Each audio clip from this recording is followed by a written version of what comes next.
Irmãos, estamos aqui mais uma vez para a nossa EBD, o nosso estudo da Escola Bíblica, que oportunidade que nós temos de conhecermos mais o nosso Deus, de buscarmos mais a face de Deus através do estudo, da compreensão da sua palavra.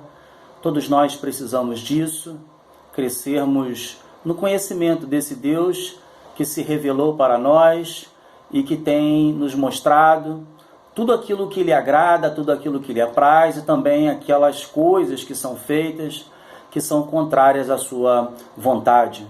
E nós conhecemos mais o nosso Deus cada vez que estudamos mais a palavra de Deus. E hoje nós temos mais uma vez a oportunidade de estudarmos mais a palavra de Deus. Na última aula que nós tivemos, no último domingo, nós falamos de Atos, capítulo 4, do versículo 23 até o versículo 31. E hoje nós vamos falar um pouco a partir do versículo 32. Não é? Mas antes vamos fazer algumas recordações. É muito interessante nós nos lembrarmos daquilo que já foi dito, para que a gente possa então seguir adiante. Vimos em Atos 4, 23, que Pedro traz o testemunho daquilo que aconteceu com ele e João diante do Sinédrio, quando eles lá diante de homens poderosos, de sacerdotes, de anciãos, eles declararam que Jesus Cristo é o Senhor, que Jesus Cristo é quem curou o coxo, é o nome de Jesus quem promoveu a cura. Multidões, elas se juntaram em função dessa cura. Essa cura foi uma porta aberta para a pregação da palavra. A cura em si, ela não é o fim em si mesmo, na verdade, não é? A cura, ela promove essa oportunidade da palavra ser pregada e das pessoas poderem se converter ouvindo a palavra da verdade. E Pedro, então, depois que passa pelas ameaças de homens poderosos, ele agora vai testemunhar a igreja. E a igreja, então, toma conhecimento daquilo que aconteceu com Pedro através do testemunho de Pedro.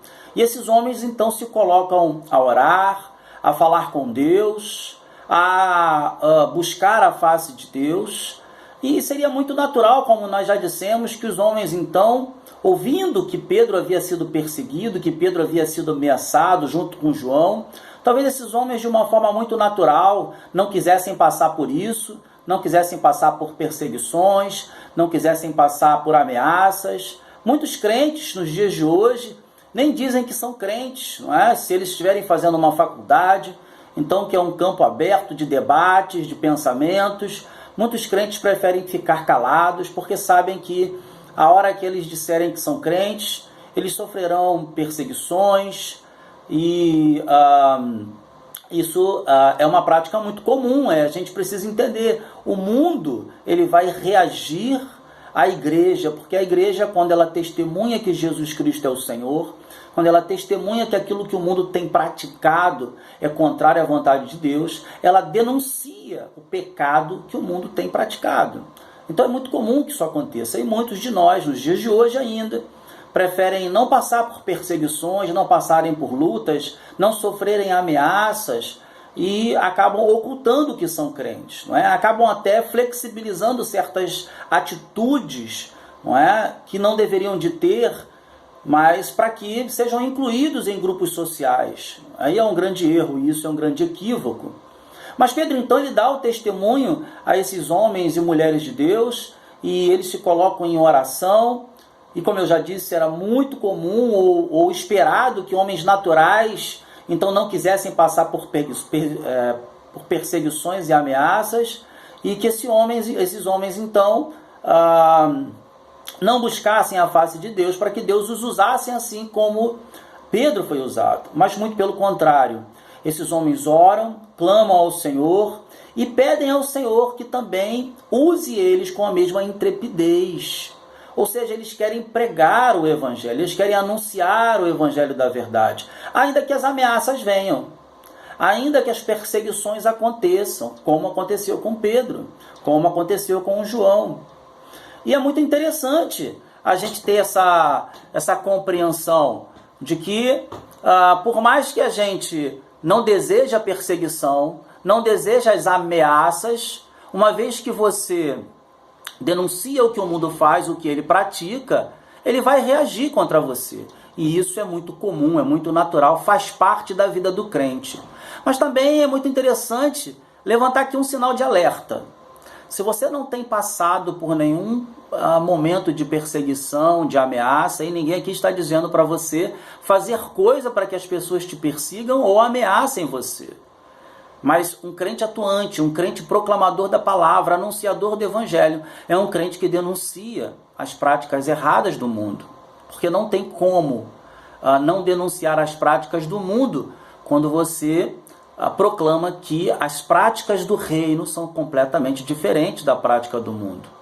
O próprio apóstolo Paulo diz: não vos amoldeis ao padrão desse mundo. O padrão do mundo não é o padrão do reino.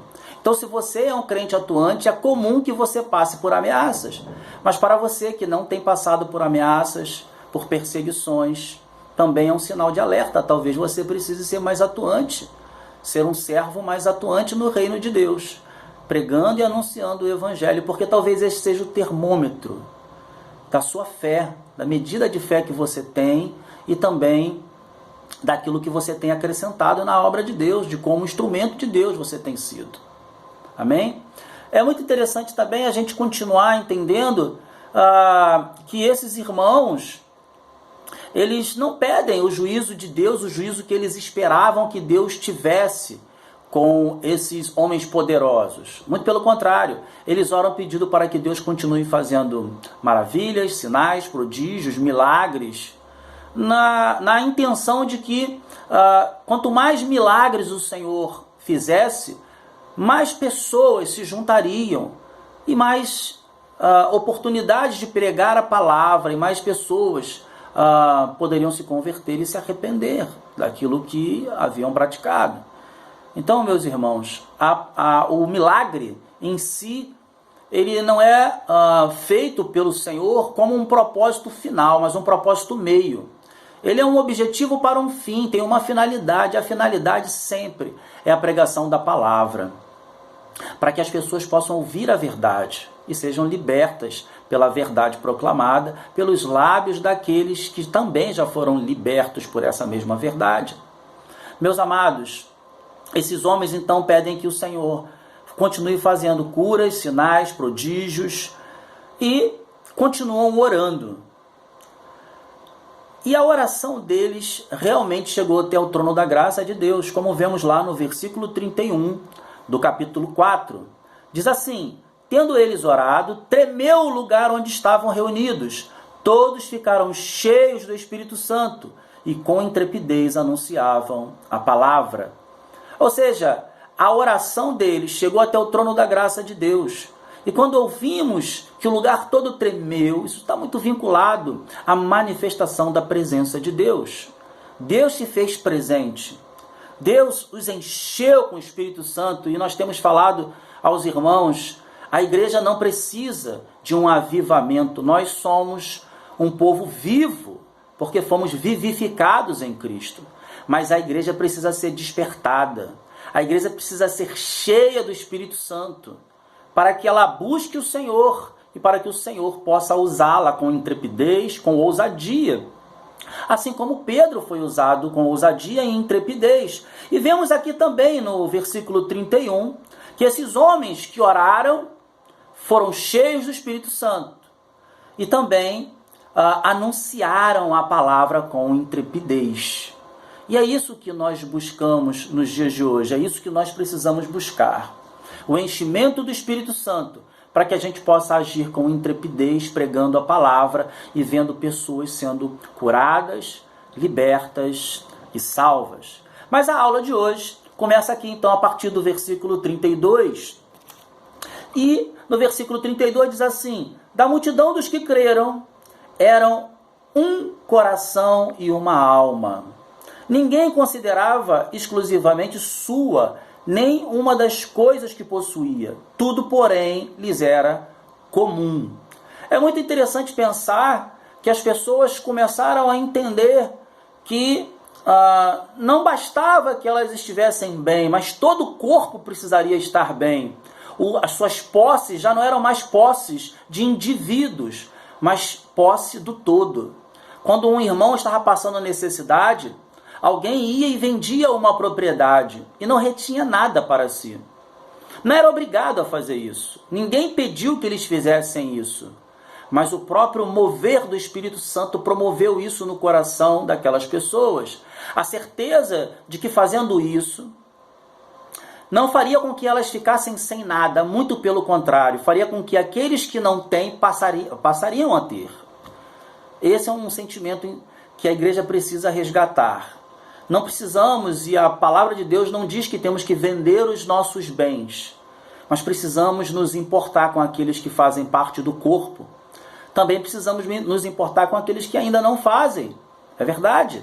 Mas esse texto traz uma palavra voltada para a igreja, dizendo que aqueles que tinham na igreja vendiam o que tinham para repartir com os que não tinham, com aqueles que se tornavam igreja, com aqueles que se tornavam membro, parte do corpo de Cristo.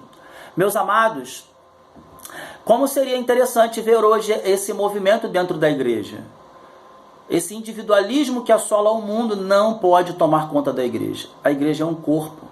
A igreja ela tem um cabeça que é Cristo. Mas como corpo nós somos dependentes dos membros. O braço não faz função de perna, a perna não faz função de braço. Todos nós dependemos uns dos outros. E todo o corpo depende daquele que é o cabeça. Também no versículo 33 diz: com grande poder os apóstolos davam testemunho da ressurreição do Senhor Jesus, e em todos eles havia abundância de graça. Aleluia! Que maravilha! É muito importante que a graça de Deus abunde, transborde através da sua vida. A mesma graça que te alcançou pode alcançar outras vidas. Precisamos dar bom testemunho daquilo que Cristo fez por nós. Precisamos abrir os nossos lábios e não deixar de proclamar o Evangelho. E não deixar de anunciar também aquilo que o Senhor fez em nossa vida. Quem éramos, quem Ele nos tornou, o que nós somos. Nós éramos pessoas perdidas pelo mundo. Nós estávamos sem rumo, mas o Senhor Jesus nos resgatou. Não só nos fez servos do Deus Altíssimo, mas filhos amados de Deus. A igreja hoje, teologicamente, está à destra de Deus Pai, porque aquele que é cabeça da igreja também está à destra de Deus Pai. E onde Jesus está, a sua igreja está com Ele. Então nós que éramos filhos da ira, hoje já não somos mais. Fomos resgatados e somos filhos do amor de Deus. Fomos inundados com essa graça e com esse amor. E esse amor e essa graça que inundou nossa vida deve transbordar em nós, a ponto de alcançar outras vidas. Versículo 34, pois nenhum necessitado havia entre eles, porquanto os que possuíam terra ou casas, vendendo-as, traziam os valores correspondentes. No versículo 35, e depositavam aos pés dos apóstolos. Então se distribuía a qualquer um, à medida que alguém tinha necessidade. É preciso também ressaltar que os apóstolos não viviam vidas abastadas, que os apóstolos recebiam isto que os irmãos vendiam, seus bens, e eles dividiam de forma correta. Eles compartilhavam com aqueles que realmente necessitavam. E o testemunho desses apóstolos fazia com que no coração desses irmãos não houvesse dúvida de que aquilo que eles estavam fazendo, faziam para o bem do reino, para o bem daqueles que fazem parte do reino. Como é importante o testemunho de toda e qualquer liderança constituída por Deus. E certamente, se esses apóstolos tivessem preocupação de serem abastados, ricos, de acumularem riquezas, dinheiro, fama, até darem autógrafos, como nos dias de hoje nós vemos aí muitos cantores dando autógrafos. Se fosse assim naqueles dias, certamente as pessoas não teriam essa disponibilidade de vender seus bens e colocar aos pés dos apóstolos para que fossem distribuídos, na certeza de que seriam distribuídos da forma que o Senhor deseja. Mas o testemunho desses homens trazia paz ao coração da igreja, no sentido de que eles não se sentiriam de nenhuma forma tratados ou tendo seus bens vendidos, que isso seria usado de forma equívoca, de forma errada. Mas, amados, também vamos ter um testemunho, aliás, 2 testemunhos muito interessantes nessa época. Um testemunho de um homem chamado Barnabé, ou melhor, chamado José, que ficou conhecido como Barnabé, que significa filho da exortação. Esse homem era um levita natural de Chipre. Ele vendeu o que tinha e trouxe tudo que ele conseguiu angariar com o que ele tinha e colocou aos pés dos apóstolos. Não reteve nada para ele. Glória a Deus, porque era o próprio Espírito Santo movendo o coração daqueles que tinham mais para repartir com aqueles que tinham menos. Porque agora não importa mais se eu sou, ou melhor, se eu tenho muito, quando eu não me preocupo com o outro que não tem. Agora eu faço parte de um corpo e tudo que eu tenho pertence ao corpo.